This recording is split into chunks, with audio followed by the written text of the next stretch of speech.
Привет, я будаўнічы блогер Павел Береснеў, і вы глядзіце сумесны праект портала Тутбай і хаты з краю.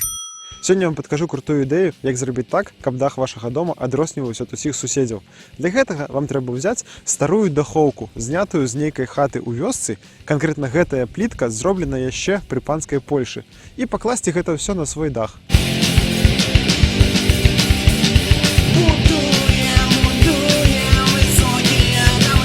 З тых варыянтаў, які мне спадабаліся для таго, чым накрыць можна дах, гэта быў фальц, сучасны вось такі прыгожы новы, ну то бок металічны дах, і керамічная дахоўка, бо яна ўжо як бы правераная часам, яна вельмі доўгатэрміновая, і яна прывабна глядзіць. Я калі адправіў на пралік памер свайго даху розныя кампаніі і атрымаў ад іх такія каласальныя сумы, там амаль па 10 000 долараў толькі за матэрыял, я задумаўся, няма грошай у меня столькі на гэта ўсё. І я пачаў шукаць ў інтэрнэце, а чаму не выкарыстаць нейкія бэушныя матэрыялы, пачаў эту тэму даследаваць.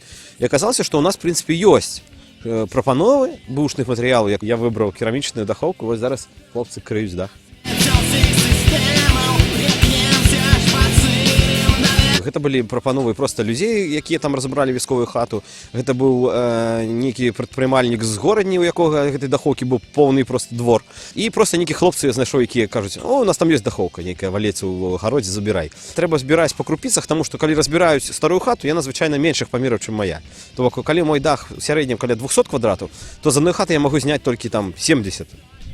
60-70. Плюс таго, што ты здымаеш старую, яна частка б'ецца. Тут ёсць клеймо ўнізе на кожнай дахоўцы. Я збіраў дахоўку менавіта з адной печаткай, каб яна падыходзіла, стасавалася адна да другой. Яна мусіць быць цэлая, не мае адбітых элементаў, яна мусіць празвонівацца, то бок цагліна, калі ты паеш стучыць, яна мусіць як бы звінець так. Калі яна не звінець, значыць яна недзе ёсць мікратрэшчына, ці яна адбітая. Была партыя вельмі чыстая адна, другая была вельмі бруднай, і мне прыйшлося яе адмываць. Гэта не вельмі прыемны занятак, таму што на адну штучку выходзіць можа хвіліны 2-3. І гэта металічнай шчоткай трэба яе шураваць ад мха, які там нарос, ад цвілі, рознай фігні. Вся дахоўка, якую я прывёз на дах, яна важыць больш 10 тонн. То бок мусіць быць моцныя кроквы, то бок я браў 10 на 20 сантиметраў сячэннем, 6-метровае бярвенне. На 1 квадратны метр трэба 15 штук такой дахоўкі, чэрепічаных такіх. І за штучку яна вагаецца ад 50 копеек до рубля, там недзе 1,5 рублі. Калі даражэй, то яна мусіць быць ужо памытая у такім абалдзенным проста як стане, як быццам яны толькі што зрабілі на фабрыцы. Я прывёз недзе каля 3500 штук. Я так думаю, што я, можа быць, у 1000 долараў я дакладна ўклаўся з матэрыялам.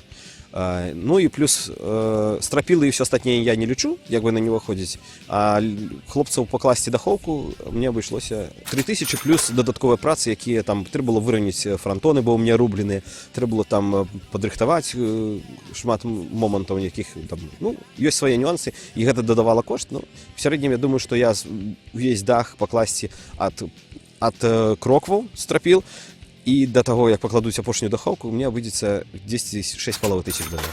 Я думаю, што ёй так на скідку, можа, гадоў 80, не больш. Я думаю, што гэты матэрыял амаль што вечны, калі яго не ламаць, не біць, ён ляжыць на даху. Я думаю, што яна пралежыць яшчэ мінімум 50 год запросто. Гэта каменне, што ты з ім зробіш?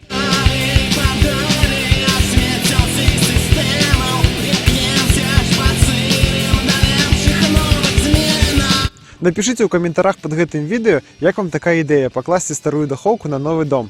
Таксама падпісвайцеся на канал Хата з краю, каб не прапусціць новыя відосы. Пакуль!